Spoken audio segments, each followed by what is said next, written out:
Hello and welcome everyone to another Sales Hacker webinar. I'm looking forward to this one.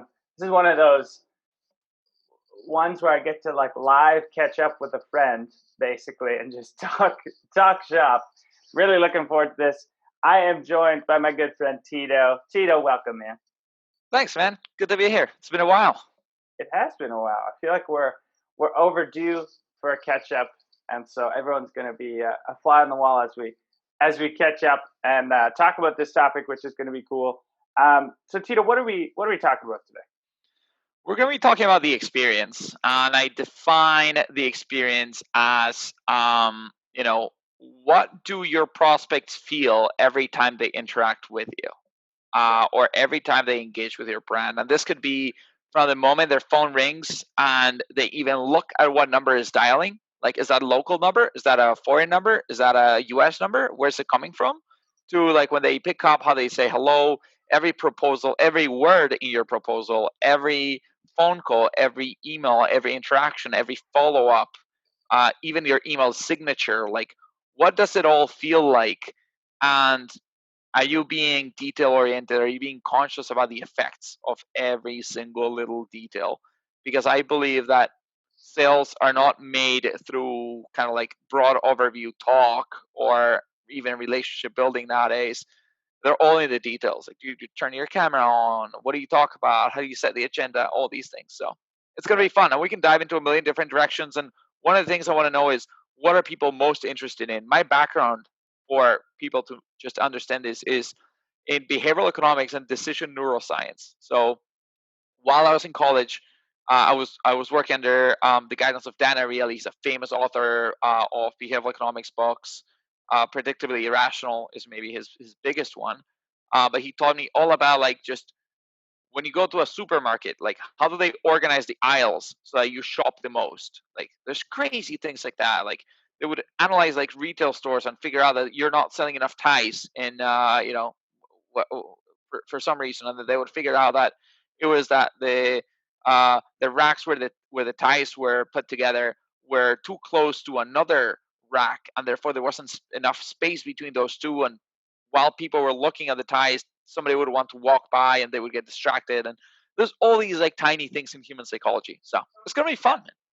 I love it. I'm looking forward to it totally. So we're essentially just these data processing machines, and the customer experience, all these little touch points that we have with our buyers from the very, very beginning all the way to, renewals and a long-term, partnership.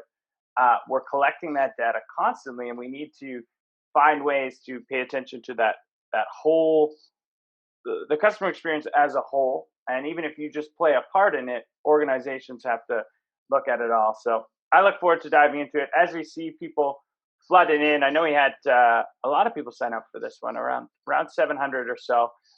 So we'll see them all kind of flooding in. But before I go in, and Tito, I'll get to you to share a little bit more on your background. I think that's important for those people in our community that maybe haven't heard of you. I'll get you to do a background. Before we get there, super quick housekeeping. Number one, these are always recorded. So I know many of us are isolating and working remotely. So there's a lot more going on these days than, if you're in your office. You might have your dog barking at you. Your kid needs help with their online math test, whatever it is. Feel free to jump off. We will send this to you within 24 hours. Second piece is, me and Tito can catch up anytime. I got Tito's phone number, and we're doing this for the community, for you guys. So we have a great conversation lined up. We're going to riff on this topic, but it's always more enjoyable, A, when we know who's hanging out with us, and two, if you're in the driver's seat. So if you have questions, super hyper specific questions that pertain to your business, please ask them. I know Tito does not shy away from any questions. So if you have like the most ridiculously specific, analytical, data-driven question, Tito's not going to skirt it. He'll attack it head on, and I'll do my best to add my flair as well. So you'll see a chat functionality. Please introduce yourself company you're with and your role. We'll do a couple shout outs there. And then 4 questions. There is a Q&A, so it's separate to the chat. I'll be monitoring that, so please put your questions in there. But without further ado, man, Tito, can you break down a little bit of your background? How did you come to found such a cool company in AltiSales? Yeah, thanks, man. Thanks for passing it over to me. I actually don't think it's valuable for me to get into my background for anybody. I mean, what value does that provide the audience? About zero. So if you do want to learn my background, go on to LinkedIn and type my name. You have it on the screen, Tito Bohrt, and read more about me. I want to focus this conversation in how do I provide value to you guys. So having said that, let me skip my bio and let's talk about the experience and the experience of receiving a cold call. So I think this is the first point that I want to make, and then I want to get people's thoughts on where else do you feel the value. So let me run you through this, Scott. I receive a bunch of cold calls, and when my phone rings, first thing I do is I look at the phone number. What is the first question you ask yourself when you're looking at a phone number? Do I know this person? Do I know this person? Where are they calling from? Now, when you're looking at the phone number, it's not displaying a name, it's just displaying a number, which means you don't know the person, or at least you don't have their phone number in there. So if there's no name and there's just a number, what do you look at? Do you care if it's from Russia or India or China or Korea or the US? Does that matter to you? Or maybe Canada? I know you. Yep. Okay. Yeah. Cool. If it's Vancouver, got that 778 area code. I'm like, am I supposed to know this person? Do I just not have this number saved? What's going on? Is it Amazon? Who knows? That's right. So there's 2 weird things that happen. If you call me internationally from some weird number outside the country, I definitely feel like this must be some telemarketing thing, automated, somebody from abroad. Somebody's going to ask me my bank account because they're at Prince and whatever, right? Like I've gone those calls through. Thank you. I don't want to pick up. Yeah. The opposite is also true. Like my number starts with 305613. If you call me from another 305613, I'm definitely not picking up because you are an even worse telemarketer using local dial. And I can sniff that like a million miles away because I used to get 305 calls when I was based in San Francisco, when I was in New York. Doesn't matter where you're living, you're going to get those local dial phone numbers. So I don't like it. So when I talk about the experience, I say, how do you maximize the client experience? Now, imagine you get a phone call, like I'm right now in Miami, Florida. Imagine you get a phone call from New York, 212. That's an intriguing phone number. I say, I don't know who's in New York, but New York's like, I have a few friends. It's an intriguing place. There's a bunch of startups. Could it be my financial advisor? Who might this be? Okay, fine. I'm going to pick up the phone. So I pick up the phone with what question? What question do you have in your mind when you're picking up the phone? You're trying to find out who it is and what they want. Who it is and what they want. So the first thing, there's already a lesson, right? Forget about you being a sales guy. Put yourself in the shoes of the prospect. What is the first lesson? We've tested it with the theory that local dial doesn't increase conversions. It doesn't. It is better to have a phone number from a big city. Chicago, New York, San Francisco, Houston. And if you're New York, don't do one of those like obfuscated New York phone numbers that nobody knows. Do the 212 if you can. If you can find a 212 phone number to utilize, use that because that's going to maximize pickups. Crazy, but it works. Why? Well, you just read why. You just heard why. Because like if you do India, nobody's going to pick up. Even if you're in the US, if your phone number is from Bolivia, which is where I was born and raised, then nobody's going to pick up, right? So now I'm picking up and I just want to know who are you and what do you want? So what if I say, you're picking up, Scott, and I say, hey, Scott, this is Tito. Do you have 37 seconds so I tell you why I'm calling? I'm probably going to give you an excuse because I know I've already bucketed you into you're a sales guy. So it sounds like you want to sell me something. I kind of know who you are. Yeah. So you hear my name and then you hear 37 seconds. You hear this is a pitch. What if I say, hi, Scott, did I catch you at a bad time today? Again, I'm going to loop you into every other time I've heard that from another cold caller. Okay. What if I say, hi, Scott, how are you today? Or hi, Scott, this is Tito. How are you today? I'm gonna say, "Hi, Tito." Cool. You're thinking, well, you know Tito, but if I say, hey, this is John, you'd be like, who the hell is John, right? Yeah, I have a unique enough I would name do that the that very doesn't. curt, like, "Hi, John." You know, if my tonality is, "What do you want?" Right. So let's talk about the experience. If you're calling and you have something that you your end goal is a sale, but you're an enterprise guy, right? You're an enterprise SDR, an enterprise A. You're trying to build some pipeline.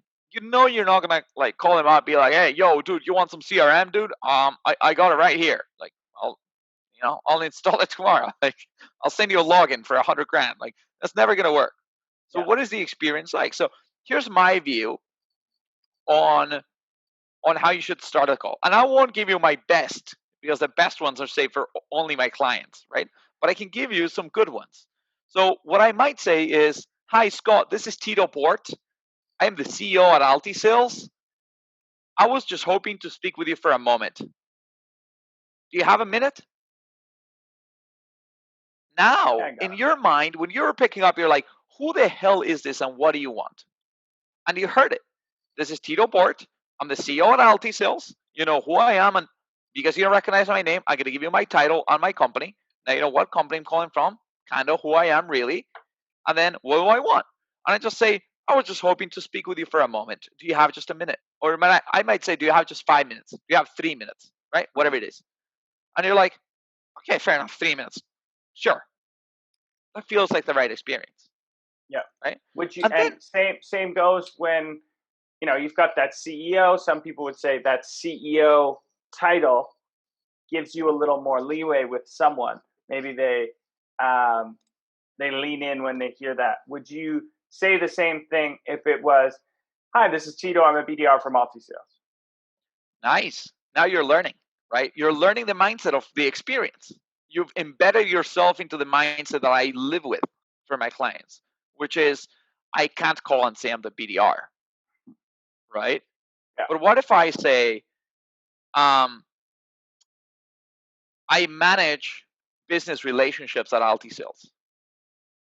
Hey, Scott, this is Tito. I manage business relationships at AltiSales. I was just hoping to speak with you briefly. Do you have just 2 or 3 minutes today? I feel like you manage business relationships. Of course, yeah. Well, what do you mean? That's a BDR, business Yeah. relationship, business development, business relationship. Yeah. So don't say I'm an SDR. Hey, dude, I'm an SDR. Nope. Nobody wants to talk to an SDR. And question, Scott, why don't you? If somebody says, "Hey, Scott, I'm an SDR. Do you have 2 minutes?" Why don't you want to talk to them? What does it feel like somebody to tell you they're an SDR? I feel like traditionally, an SDR or BDR is seen as an entry level position. And when I think of that, that means they might not have relevant strategies, tactical advice that will help me in my role simply because they don't have that much experience. Right. You're just thinking, what can I learn from you? You have no knowledge. You're new in the role. I want to talk to somebody who knows what they're talking about. You might be too junior for me. I have, unfortunately, a bias against speaking with somebody who tells me they're a BDR. And it's also then, think about the experience. It's also about how you conduct yourself. Let's try maybe even the same wording, right? You say, hello, this is Scott. And I say, hello, Scott. This is Tito. I manage the business relationships here at AltiSales, and I was just hoping to speak with you. Do you have 2 minutes? I'm All I want to dead. do is give you feedback on your tonality. That's it, right? There's nothing there that makes me want to, okay, this person is going to have new insights that are going to help me hit my outcomes that I need to drive. My presence is ruining the experience. So tips for SDRs on how to fix that, right? You're working from home, it's difficult, there's maybe background noise, your wife, your girlfriend, your whoever is listening, your roommate's listening to what you do, your calls, you don't want to be too loud. Man, dress up, right? Put at least a polo that looks nice, if not a button down shirt, you know, fix your hair, show up as if you're an executive, and start getting yourself in the mindset that you're talking same level. Now, how are you able to talk same level? You need to have some knowledge. Now, what do the prospects care about when you cold call? what knowledge is required versus not required? And this is a hard question, so I'll give the audience the answer. But if I call you and I'm like, Scott, I'm with AltiSales. We have 32 features divided into 6 categories that can help you improve your business. Yeah, you're already laughing. You're like, I don't give a crap about your features or your stuff. What do you care about? What business insights can I share with you? So as a BDR, what do I need to know? I need to know what are the problems that you possibly might be running into, or what are the areas in which your business can improve. So imagine you say, Tito, I have 2 minutes. I say, thanks, Scott. And the reason I call, because now as soon as you give me 2 minutes, you want to know, okay, I'm going to give you 2 minutes, get to the point. Because literally, I'm counting 120, 119, 118, 17, 16, 15, get to the point, right? So I'm going to say, hey, Scott, the reason I call is that we are doing some screen shares, one-on-one meetings via Zoom. We are showcasing maybe some insights in regards to how companies better build pipeline through outbound sales development and how you might be able to further optimize your SDR team. I see you have about 7 SDRs. A quick question for you here. How do you guys currently make sure that you convert the highest quality of accounts into meetings? Holy cow. I just gave you a really quick background on what I do, and then I ask you a very relevant question, which is what every head of sales development or CRO or VP of sales is, man, I have these top 10 target accounts for each of my AEs. How do I convert them into meetings? Mm-hmm. I think you might give me an answer. I got you thinking, right? I like it. I like it because it's hyper. I think a few reasons why it works when I'm listening to it. A, it's hyper specific, and two, you're using language that someone who's in charge of booking meetings would know, like high target accounts. These things are language that whoever is in that role is going to know and probably use daily. I think that's two of the reasons anyway why that works. Right. If I didn't know what I was talking about, I would ask a horrible question, such as, "Hey Scott, what keeps you up at night?" Right? Never ask anyone that question. For everyone, if that's right. your only takeaway from this, don't ask that question. Yeah. Right. Another one I hate is like, what are your pain points? What are your pain points? Is like the most ridiculous question I've ever asked. Because trust me, like I've worked in the corporate world. Now I run my own company, obviously, but I've worked in the corporate world. I never would go to my boss and say, you know what, dude, we have a couple pain points. Like that's not how you talk inside a company. Like no. Nobody says that. Nobody says pain points. Pain points is just such a salesy way to mean give me something so I can sell you something else. Like tell me what's wrong so I can fix it. And the key insight in outbound sales development is that you can't call expecting pain points. You can't call expecting problems. If they had problems, they'd be Googling it and they'd be coming inbound. Yeah. Why would you do outbound then? I don't know. Yeah. I know. Educate them on the pain points that they don't even know that they have based on your research. All right, man. So let's go. Let's start tackling this issue with the wrong way.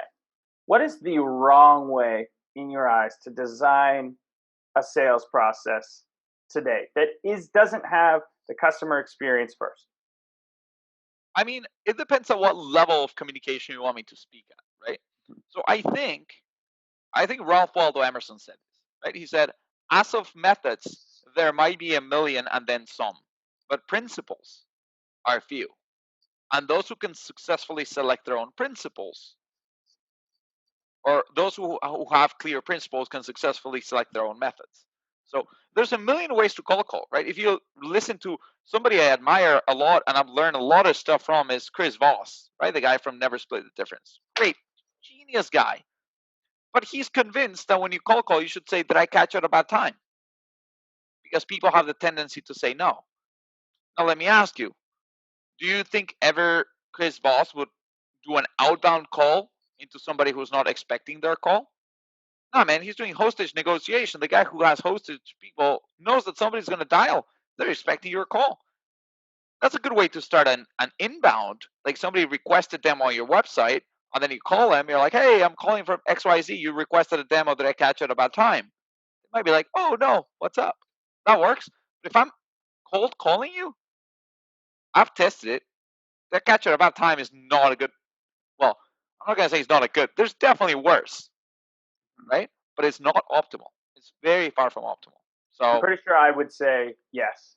You caught me at a bad time. In 90% of if I'm giving that out, you're kind of giving me a very easy out. And if you haven't told me who you are, what you're doing, yeah, I would agree with you. Although Chris Voss is amazing, everyone should sign up for his masterclass. It's the best $150 you'll ever spend, in my opinion.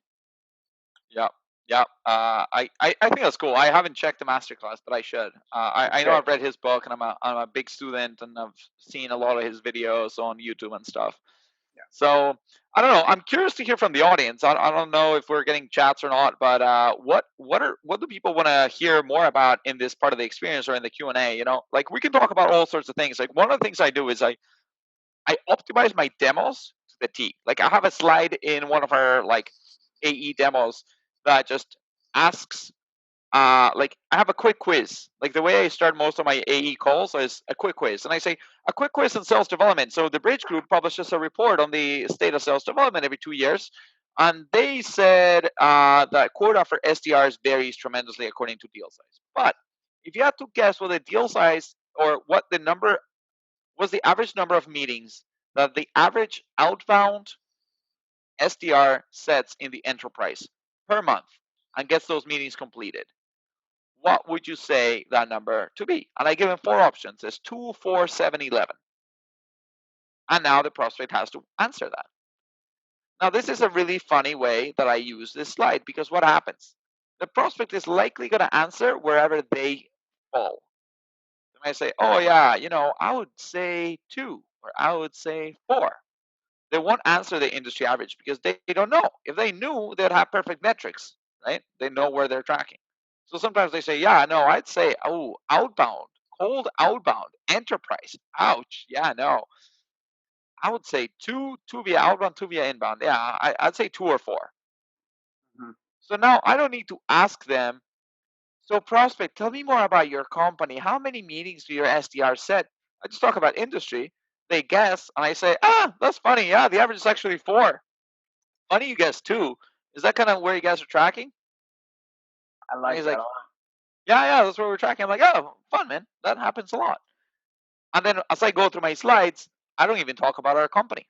I just say, here's what I want to share with you today, Mr. Prospect. There are a few companies out there that in outbound SDR world, they're booking about 15 meetings per SDR. That's about a 380% increase over the average.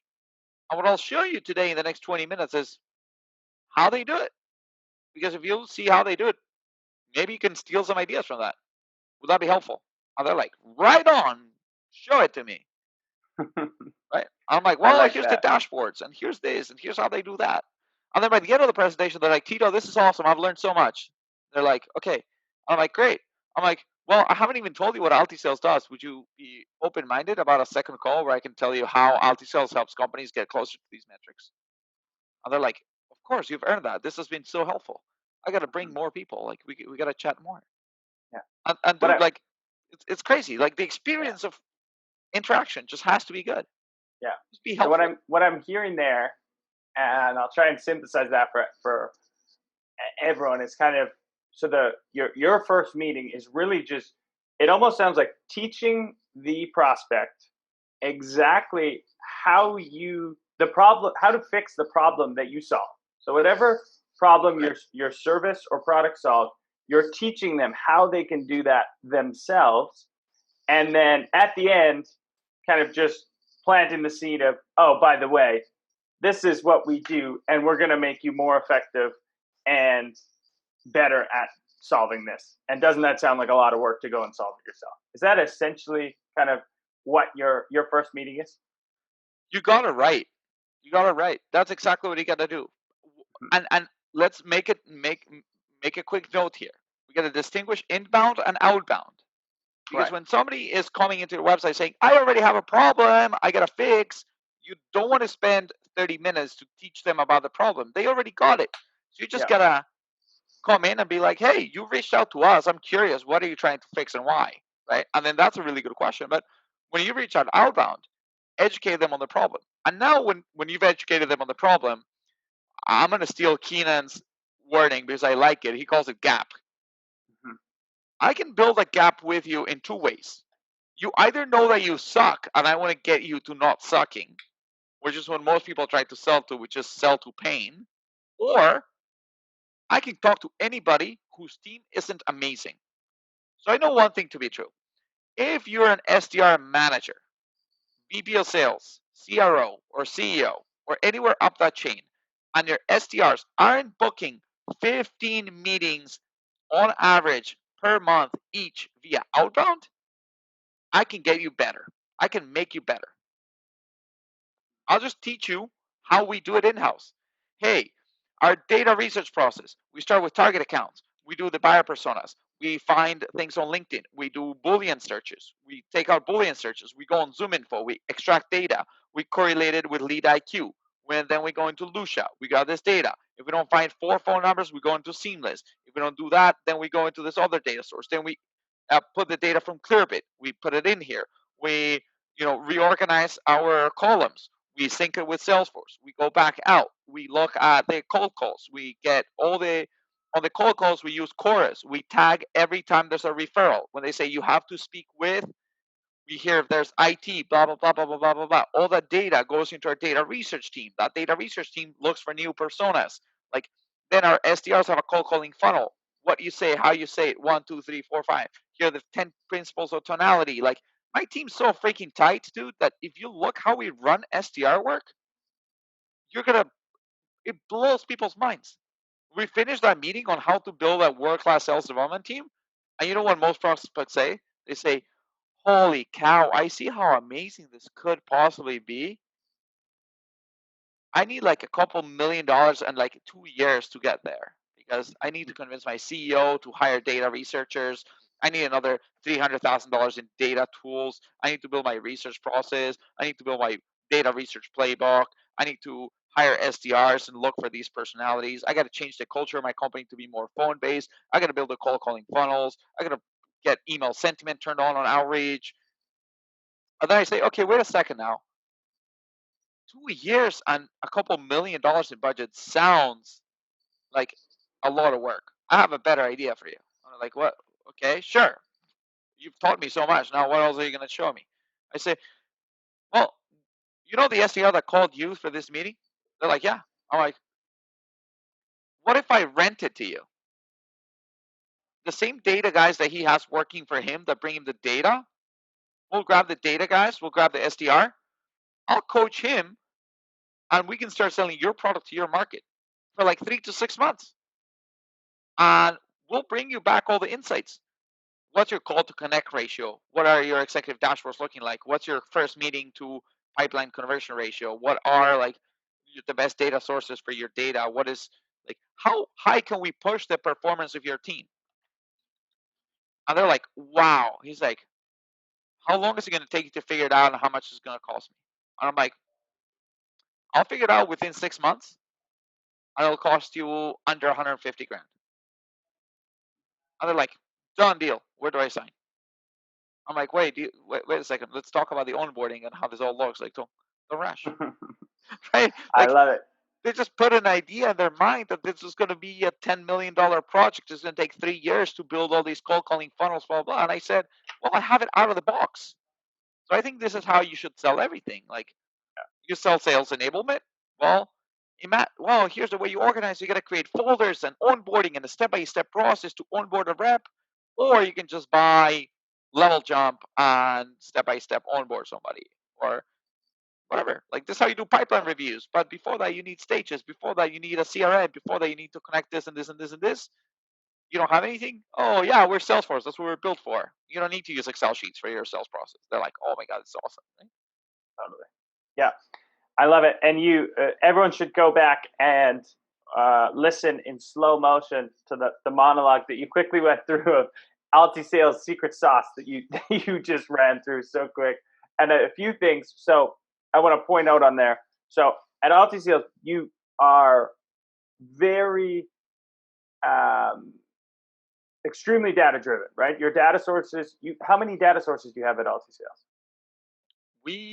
I think we're at 8 at the moment. So we buy data from 8 different 8 different providers of vendors. data. Yeah, so that's huge. I think that's where a lot of teams break down. Ones that I talk to anyway, people are just getting extremely frustrated with bad, poor quality data, and that's something that you guys have solved for. Another thing I wanted to hone in on as you went quickly through it, what is the, you want to talk through this referral play that you have set up with Chorus Conversational Intelligence? What are you extracting so that people listening can maybe set up the same thing?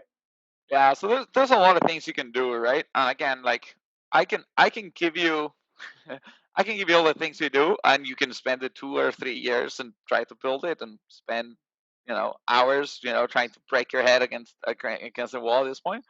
But like, listen to this idea. Every time you're on a call, the call's recorded by Chorus, and then you might need to start the call depending on where you're located and who you're calling with. Hi, John. I'm calling you from a recorded line. This is Johnny from blah blah blah. Do you have 2 minutes, right, or whatever it is? But imagine now that every time a prospect says, "Hey, you know what? I'm not the right person to talk to. You need to talk to IT, or you need to talk to the marketing team, or you need to talk to the social media team," or whatever they say, or they give you a name. You need to talk to X.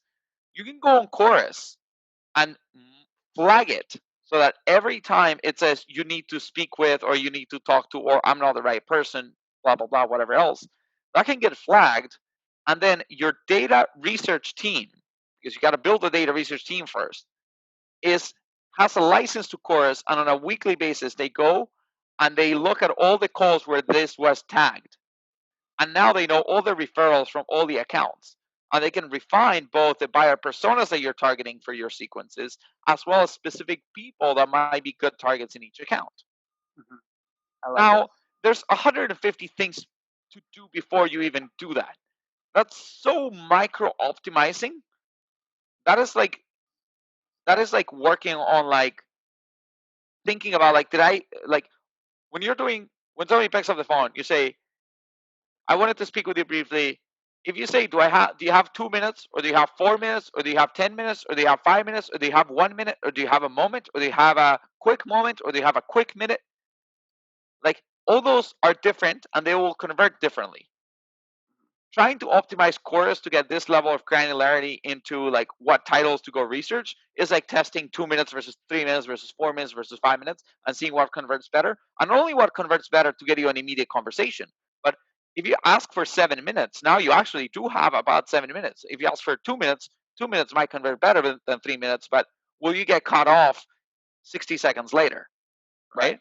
There's Yeah. all these nuances that you can test, and we're like data scientists by, like, trade. Like, all we do is, like, experiment, boom, boom, boom, boom, boom, results. Okay, experiment, boom, boom, boom, boom, boom, results, right? So there's a lot of things to do. So quickly, let's zoom out then. So that is a minute kind of optimization that you can do. Zoom out.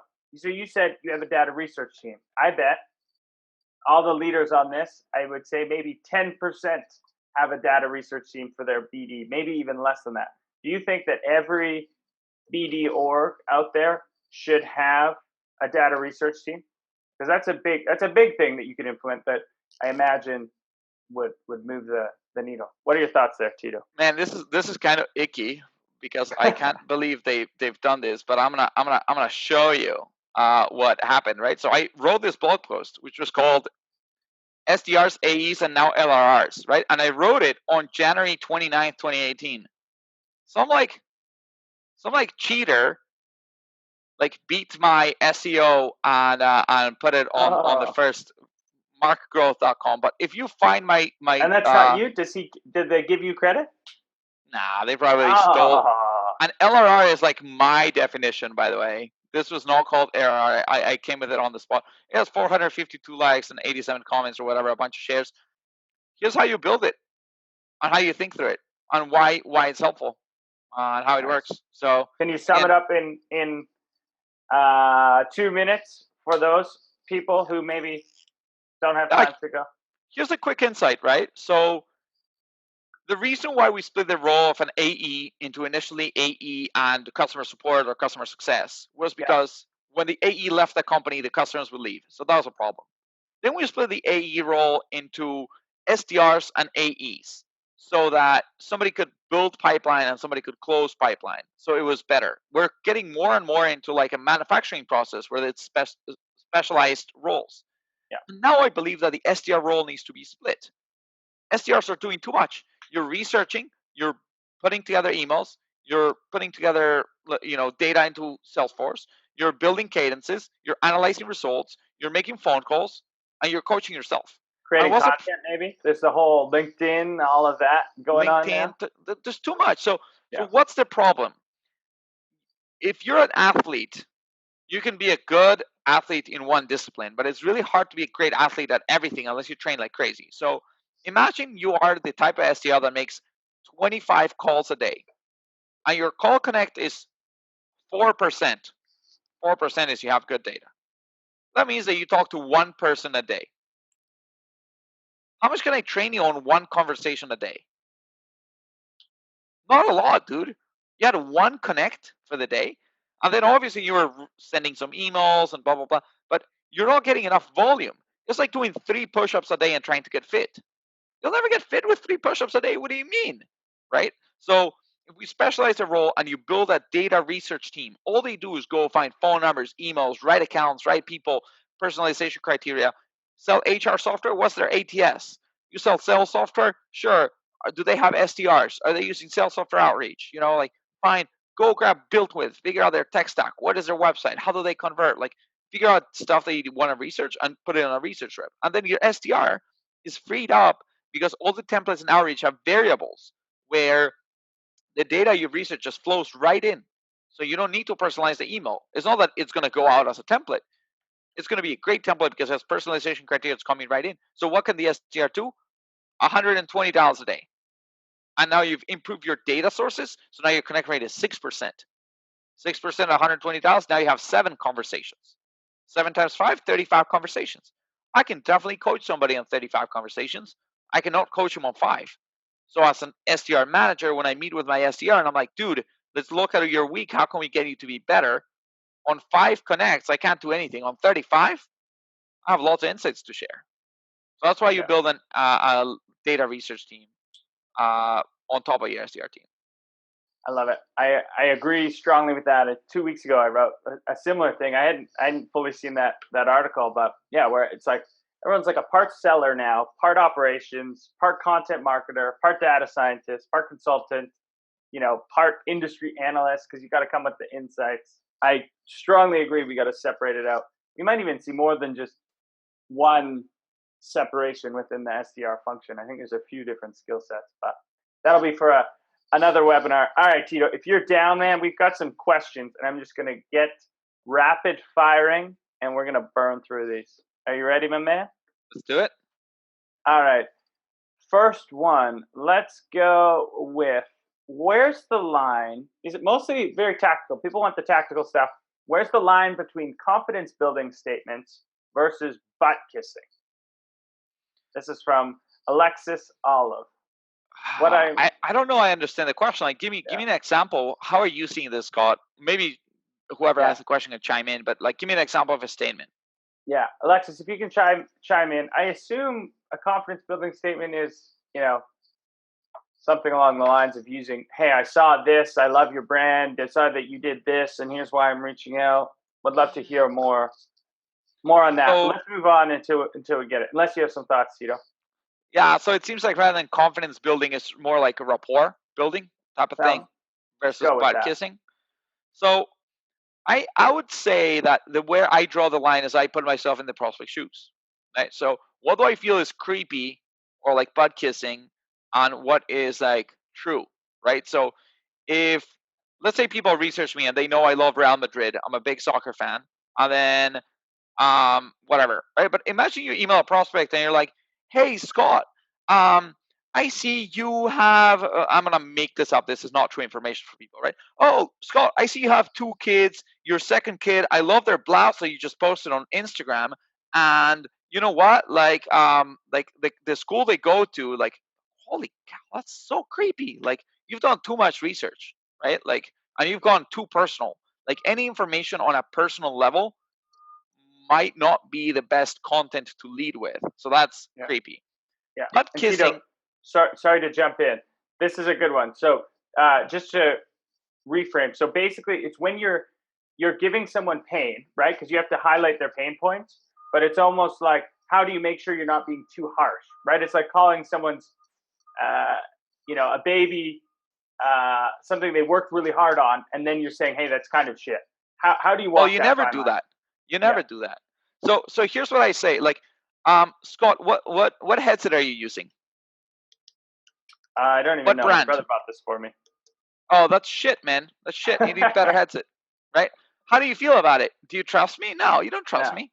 So when you do outbound, you can't sell to pain, because if you thought that your headset was shit, you'd be coming inbound to a headset buying company. So what do I say? Oh, Scott, interesting headset. Is that a Samsung or whatever? And just pretend that you know the brand. So just make up a brand. Yeah. Oh, no, man, that's awesome. Like, have you felt like whatever, like your conversations got off? I don't know. A headset is not really a high value item, so it's harder to do outbound. I think like outbound's a little bit better for higher value items. But I'm like, oh man, dude, I used to use that one. It's actually kind of okay. It's not too shabby. But do you ever feel like your ears hurt after like 5 hours of being on the phone? You know what? A little bit, man. A little bit. Yeah. Or whatever. I don't know. I don't sell headsets. It's hard to sell them. But so what I'm hearing is you're asking probing questions. So you're getting them to disclose the pain. You're not, abrasively shoving the pain in their face. Is that fair? Not only are you not abrasively throwing the pain in their face, the probing questions are okay-ish. What is best is to share best practices. So what if I say like, hey, Scott, on a scale from 1 to 10, how much do you love your headset? 4. Oh, okay, cool. Dude, I'm glad I called you. We're actually we're sharing some insights from how like companies like Apple have revamped their technology now that everybody's working from home, and the headsets that they're using. So, I mean, if you said 4, you're freaking gonna love this. You're gonna learn so much, and I think you might get some ideas on how to either get better headsets that can help you on the go, or that might be better for home. I mean, do you have like 15 minutes next week? We should chat about headsets, dude. I would love to chat about headsets with you, Tito. Let's do it. I love it. I'm not selling you to pain. I'm not probing for pain points. What am I doing? I'm showing you opportunity. Yeah, and more industry insights. What other people are doing? What other things you've seen? I'm showing you a better way. I'm pinging you on like what could be better, right? I like it, Alexis. I hope that answered your question. Chime in if you want us to go deeper. All right, we've got Dylan Del Rosso. Dylan, thanks for the question. This is all around LinkedIn, and I'm curious to get your feedback on this. LinkedIn is on fire right now. Networking and industry learning calls have been better than ever. How else can reps utilize LinkedIn right now? Tito, how do you coach your internal reps at AltiSales? I don't see them overly active on LinkedIn. Talk me through it. There's a lot of conflicting arguments. Should SDRs be going all in on LinkedIn? What are your thoughts here? I think people who I think I have a conflict with LinkedIn being a sales tool. The way I've built my reputation is by providing insights. So my view is as follows: SDR should get off of LinkedIn. Get out. Don't even open it. Forget about it. Have a research team that figures out the right buyer personas and get off of it. Who should be on LinkedIn? Your CEO. Why? Because he can actually provide very detailed insights. Like, I write a lot about SDRs and AEs. Do you think I'm trying to learn about SDRs and AEs? No, I'm trying to teach about SDRs and AEs. I just put tidbits of information. And I try to engage my audience like, guys, what is the best sales scores that you have heard of? Guess why? Because I might go like figure out what's so good about that sales course and build it into my marketing course and steal ideas from here, steal ideas from there, like make it better. I always complain about AEs being bad to SDRs. Is that because it's happening to me? No, dude. I know how to fix it. So I'm like, when your AE says that all the meetings are crap, and everyone's like, yeah, that happens to me. I'm like, good. I know how to fix it. Like, why don't you do this, right? So, what do I hate? I know that there's a lot of possible things you can do, and I think many of them are fine. But there are things that I hate. Connect request followed by immediate pitch. I hate you. Goodbye. I have hundreds of people blocked on LinkedIn. Maybe even some of the people who might be on this call may be blocked on LinkedIn. Why? They connected with me. They pitched me something. You're out, especially if it's like a template. If you're using a bot, goodbye. Like, what do I think about the client experience? What if I sell Scott? Dude, Scott, let me add you to this marketing automation thing I have going on. How does that feel? You're like immediately feel like no.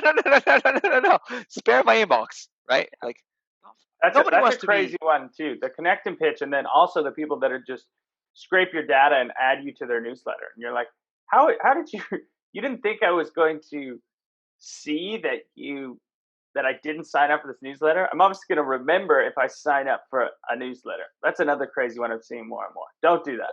So I love the Google functionality now, because I immediately, every email that I get that I do not sign up for, I go and I block the company and their URL, and I mark them spam. You mess up with me, I'm never engaging with you again. You lost me as a prospect forever. I think that's the world we're moving into. So I don't like the immediate. Now, what do I like? Okay, what do I like? I like LinkedIn being top of funnel. So what if I do this as a LinkedIn person? I start connecting with a bunch of people in the industry, not to pitch him, but to see what they share online, so I can read a little bit more about it and be more aware of my buyer persona. Fair enough. Send a connect request with no greeting, blank, 0. And heads up, your title better not be like Tito Bohrt selling XYZ to cloud people, and then trying to connect to cloud people. Because I smell that, and I'm like, you're trying to sell me, I'm out. But if you're like student of cloud, right? Or like looking and sharing cloud insights on LinkedIn, if that is your tagline, that's awesome. So what is my tagline? Do I say CEO of the best sales development representative company that does consulting and outsourcing? No. I'm a BDR, SDR advocate, dude. I freaking love SDRs. And everything I talk about is how much I love SDRs and how to make your SDR team awesome. So people want to engage with me. So now imagine this. You're a student of cloud sharing cloud insights, and you start connecting with like hundreds of prospects. Now you wait 6 months or a year, and then your marketing team releases a webinar, and you just go do a LinkedIn Sales Navigator search for all the people you've connected with, and you message them with care. You find all the VPs and you say, hi, Scott. I forgot how we connected a while back, but given that you're in cloud, I thought you might find the webinar that my team is running interesting. This is the only message I'll ever send you about webinars, unless you respond. We'd love to chat or have you attend this webinar. Cheers. Or whatever. I just came up with that on the spot. Just send them something interesting. And some people might respond, and some people might come to the webinar. And guess what? If you have a good collaboration with the marketing team, as soon as they show up to the webinar, they have insights on who to call. You have warm leads. Yeah. I love it. That's my view. Good tips. Yeah. Don't be annoying. Don't just be all over them. Just do it slowly. Build value, build those connections. It is a long game. I agree. It's like the funnel on top of the funnel. And make sure you're connecting with everyone that you talk to. It's crazy people don't do that, because then if they ever go cold on you, it's another channel, and you're kind of omni-channel approach. All right, let's keep it rolling. Frank Nardi has a question. What are the key factors to think about when standing up an outbound program in a company that is 100% inbound? He's got in brackets culture change, and how long to really become a profit center. Great question, Frank. Very, very difficult to turn your inbound team into an outbound team, or even to run a hybrid team. Inbound requires fast response. Outbound requires like getting in the zone and not being disturbed. So they're the complete opposite. I don't like hybrid reps. Let me define what I call inbound. Inbound, I call anything that requires immediate response. So chat, inbound. Contact us, inbound. Pricing request, inbound. Webinar attendee, outbound. Guess what? Do you think I'm going to email anybody on this webinar later on today? No, I won't. I don't care. And do you think I need to? If I were to email them, do you think I'm going to email them like immediately after the webinar? Like, hey, we're a sales development company. Do you want to improve sales development? No. So I consider any webinar attendee, white paper, trade show, outbound. Now I call those warm outbound because when I call and I say, hey, Scott, it's Tito from AltiSales. You're like, oh yeah, dude, rings a bell. Well, when I call somebody who's never talked to us, it's called outbound. So first thing, I would separate inbound and outbound for sure. And second, it's a very different cultural change. I would hire 2 outbound SDRs, give them about 100 target accounts, and have them go at it. And it's a slow process. You got to measure and improve, and I don't know. I mean, I could talk about this. Here's the way I think about outbound. It is not a thing where there are the 3 keys to success or the 7 keys to success or the 12 keys to success. There's no such thing. There are the 1,000 points of failure. And if you prevent over 900, your team is good. There's 1,000 things you can do wrong. And if you do 900 of the 1,000 right, your team is good. If you do 950, your team is really good. If you do 980, your team is freaking world class. If you do like 995, you're definitely better than us. I'm definitely don't have everything perfect, but I have about 990 things right, and then there must be 10 that I'm doing wrong. And it's not right or wrong. It's like perfect versus not perfect, right? The way you listen to the thing and you pass it here on the workflow and the data and blah blah blah. So just start at it and refine, and it takes a long time. But once it works, outbound is beautiful. So second part of that question, how long do you think you need to give yourself before you start, before it becomes a profit center? You say 9 months to stand up a program, 18 months. I mean, it depends at what point you call it a profit center, right? So like if you're selling a $2 million deal solution, and with one deal you pay 5 years of SDRing, then like maybe the sales cycle is 3 years. So now, like, do you consider it a profit as soon as you book a first meeting because the pipeline value of that is XYZ, or do you consider a profit center once the deal is actually closed? So in that scenario, I could say, well, it could take a week. Your first meeting booked, and now your pipeline generated is 5 million at a cost of nothing. So that's a profit center. Or do you need to wait until it closes? So there's no such thing as something being a profit center or a cost center. If you think about a profit center, that's the right thing to do. I'll give you the insights that I know. If you're selling anything under 25K average deal size, it's hard to make it work, if not impossible to make it work. If it sells for under 10K, it's impossible to make it work on cold outbound. You should never do cold outbound with under 10K.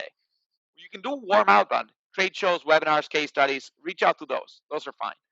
Yeah. If your product is over 30K, you should most likely be able to make it work. If not, you got some problems. If your deal size is over 100K and you can't figure out outbound, you got issues. Like, call me.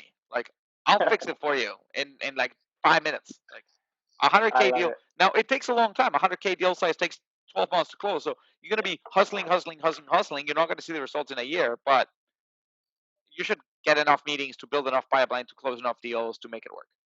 Yeah, cool. I love it. All right, next one, Alan. Alan, thank you for the question. If you were a sales rep again, Tito, and had to utilize any software for lead gen that is currently available and pay for it out of pocket, what software would you recommend? For lead gen, meaning contact data? Is that what they're asking? Or is this for like lead sequencing?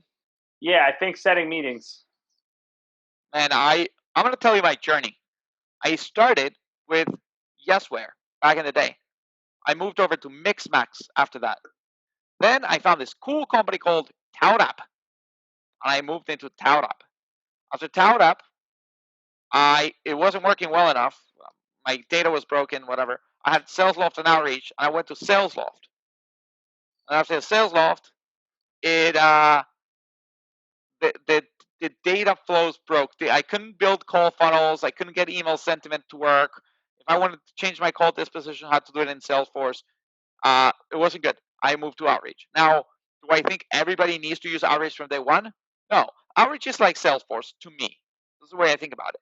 Does everybody need to use Salesforce? No, there's definitely companies that can get along. Like, I don't even use Salesforce internally. Like, I use HubSpot as my CRM. It's fine. Could I use Salesforce? Maybe. I have 10 clients, each one worth $500,000. I don't need to do big data analysis of my clients. Not right now. Maybe in 5 years. So I'm fine with HubSpot. So to me, what's the best tool ever? If you're going to build a world-class team, you got to use Outreach. There's no question about it. Can you get by with SalesLoft or ToutApp or Mixmax or Yesware or Apollo or there's 100 more? Yes, of course. Yeah. Try it. At some point, you'll have to switch if you're building. If you're venture backed and you're building a big thing, you'll have to switch. But I don't know. I love it. I love it. All right. Last question. I'm going to sneak in. This is going back to the LRRs. When your LRRs are doing their research, what percent of their contact data that they surface do you find to be accurate and current? What accuracy rate do you have with your data? Okay. So this is a common thing that I get, which is, oh yeah, let's just hire LRRs. And you know what? Let's outsource them to India. And then they can just find the data. So instead of paying for Zoom info, I'm just going to hire people in India. They'll find me the data. No, wrong. Here's what you do. You hire LRRs. You can hire them in-house if you want. You can hire them abroad. You give him Zoom info. You give him Lead IQ. You give him Lucia. You give him Data Fox. You give him Everstring. You give him everything. And then you teach them how to use the tool. And then they do the data research for you. So when you ask me how accurate is the data the LRRs bring you, as accurate as the tools I give them. Is as accurate as I have an SDR. What's the difference? Like, we're just changing the title of the person. Like, just grab your SDR and grab his contract and scratch off SDR and just write LRR. How's that going to change the accuracy of the data that he gets? It's no change. What you're only doing is you're grabbing a person and specializing a role. So if you give them the right tools, the data is going to be accurate. I love it. So it's the tools and the focus. That's kind of the main takeaway there. All right, Tito. Thank you so much, man. That takes us to the top of the hour. Always great insight from you. We could do this all day long, probably for a week straight, and you wouldn't run out of good tidbits. Thank you, everyone who joined us. Really great insight. And Tito, if people want to connect with you, learn more about your wise business development knowledge, what's the best way to do so? LinkedIn? Yeah, just go on LinkedIn, find my name. Just send me an invite that says attend to the webinar. I'll know that you're coming through here and you're not just gonna send me your bank details from Nigeria so I can send you money. I love it. All right, Tito. Well, good catching up, man. Stay safe. Always great to see you. We'll talk soon. Talk soon, man. See you, man. Peace.